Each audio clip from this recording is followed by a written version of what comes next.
Well, we are now joined by leadership candidate and former cabinet minister Maxime Bernier in Montreal. This is one of several interviews that CBC News Network is conducting with the Conservative leadership candidates. Mr. Bernier, good morning. Thank you so much for making the time for us today. Thank you. Good morning.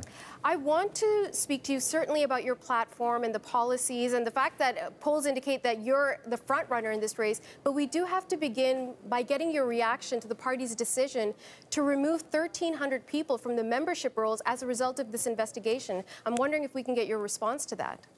First of all, I was pleased with that, and the process is working. The party is doing what it has to do.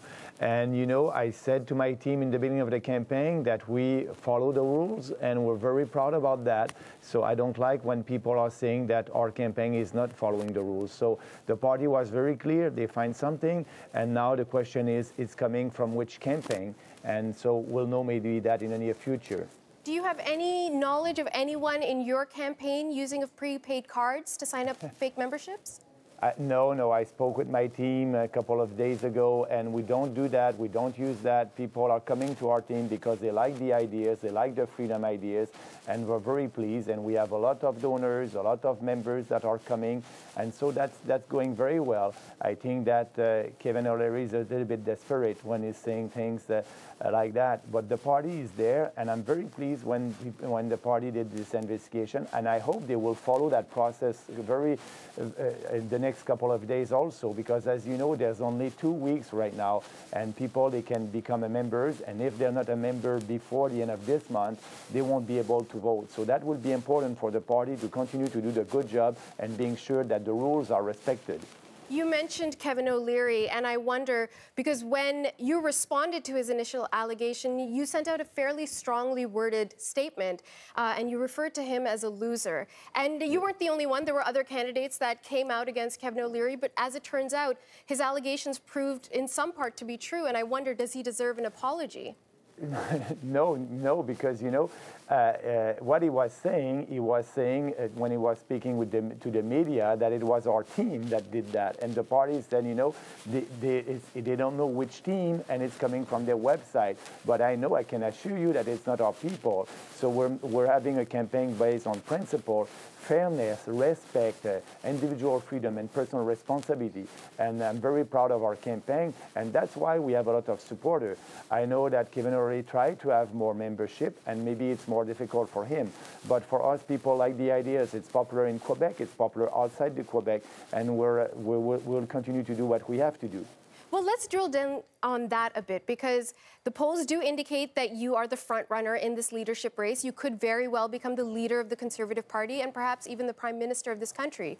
What is it about your message that you think can transfer? Because you're very popular in Quebec. How do you plan on uniting the Conservative Party across this country, and particularly around the western base of the party? But first of all, I think I'm popular in Quebec, but also outside Quebec. Actually, people in Alberta, they call me the Albertan from Quebec. They are saying that because I'm speaking like them. I'm speaking about economic freedom. I'm speaking about more free markets. And when I'm saying free market, it is good. Economic freedom, it is good, without any exception. And you know, I want to abolish the supply management system. It's a cartel where Canadians are paying twice the price if you compare with other consumers from other countries for dairy, poultry, and milk. I'm the only one who speaks for Canadian consumers, and I'm proud of that. I'm speaking also about abolishing corporate welfare. No more subsidies to big corporations like Bombardier and GM. And people out west and in Canada, they like that because I'm a principled politician and I'm authentic, and, you know, I won't do any compromise with our principle. And that's why I think the campaign is very popular right now. Let's drill down a bit on one of your platforms when it comes to the economic situation in this country. Now, you've stated clearly on your website that you'd like to balance the budget should you become Prime Minister within 2 years. But I wonder why you think this is a priority when currently polls also indicate that Justin Trudeau is very popular, and for him balancing the budget has not been a priority. In fact, the Liberals have lobbied hard to say, no, we need to go into deficit in order to achieve what we need to achieve for this country. You know, because deficit, it is not a stimulus for the economy. It is a sedative for the economy. Justin Trudeau told us that they will spend $30 billion last year for having more economic growth. And actually, the economic growth in Canada, it's only 1.3%. So when you have 1.2% economic growth, you cannot have increase in the standard of living for Canadians.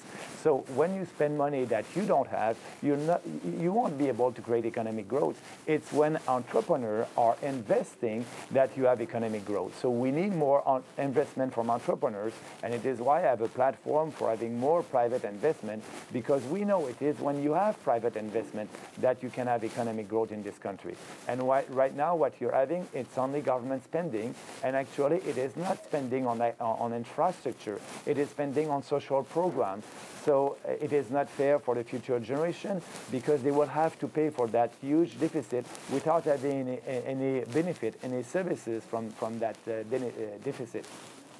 Well, also linked to your concerns about the economy, how you'd like the economy to move forward, is a direct link to your platform on immigration. You've clearly stated you want to reduce the number of immigrants coming into Canada from 300,000 a year back to the Harper government's number of 250,000. You've also said that you want to actively recruit immigrants with specialized skills, highly educated, who would fill a particular niche. So we hear this a lot, that there's a right kind of immigrant that you want coming into Canada. Mr. Bernier, is there a wrong kind of immigrant that's coming to this country? No, what I'm saying, I want to have more economic immigrants. You know, we have the people who are coming to Canada, about 60% of them are coming under the rubric under the being economic immigrants. So I think it's great, and we must have more economic immigrants, because when they're coming to Canada, they have a job, and it's easier for them to be integrated to our society. That's important. And yes, I want to have some refugees, but you know what I'm saying, it's we must have more refugees coming from the private sector. Because when the private sector is sponsoring a refugee, it's easier also for that person to be integrated in our society. Right now, what the Trudeau government are doing, the majority of our refugees are coming under government sponsorship. So when the government is responsible, nobody is responsible. So I just want to do these changes like we did when we were in government. We focus on refugees sponsored by the private sector. We focus on the more economic immigrants, and that's why it's important, and I want them to be integrated in our society. So that's why I think we need to have a little bit less immigrants, and we'll see. It has to be in line with the private sector. If they need more immigrants, that will be, the door will be open. So I think it's a fair policy. It's a policy that is in line with what we did the last 50 years in this country. Mr. Bernier, did you say you want privately sponsored refugees? Could you clarify that, please? But, you know, when you have refugees that are sponsored by the private sector, by a church or by an individual, they have to be responsible. They signed for that. So we had a program, and we still have a program in Canada for that. I want to put more focus on that for the integration. So now we have, like I said, more refugees coming from the sponsored by the government. So I think we must do the opposite, having more refugees sponsored by the private sector. You've also said on your website that you would like to end the reliance on the United Nations for refugee selection. Now, the UNHCR has an extensive program around the world where they do most of the initial screening for refugees. And once they pass through that screening process, that's when other governments like ours would step in and then go through our secondary screening of allowing refugees to come in. Why do you want to end this reliance on the UN?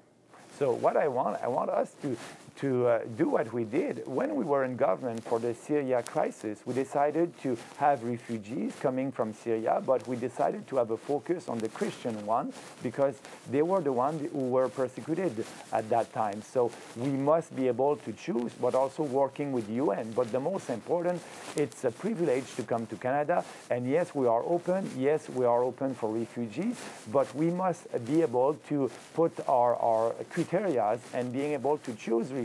It's our sovereignty that a country can do that. Right now, the Trudeau government, they're saying, you know, we don't focus on the Christians in Syria. Everybody is welcome. But if you look at the data, that's the Christians in Syria who are persecuted. And I think we must focus on them first. And on this idea of tightening up the refugee system, decreasing the numbers of immigrants coming in. At the same time, we're seeing a dramatic rise of people crossing the border from the United States into many different provinces, including where you're based, out of Quebec. So every day, people are crossing that border, coming into this country. How do you think that situation needs to be managed? First of all, there's a loophole. We have an agreement with the United States, and when they cross the border at the official entry point, it's okay. So what we're doing, if they're coming from a safe country, they have to go back to that safe country.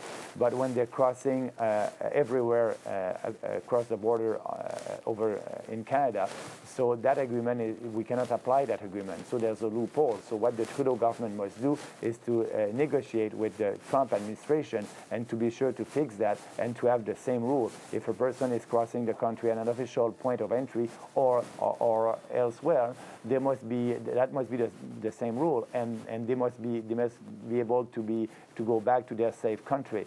So it is not fair what's happening right now, because there's refugees that are waiting to come to Canada, and they will wait longer because these refugees are coming first. So we must fix that, and the only way is to fix the loophole in that agreement.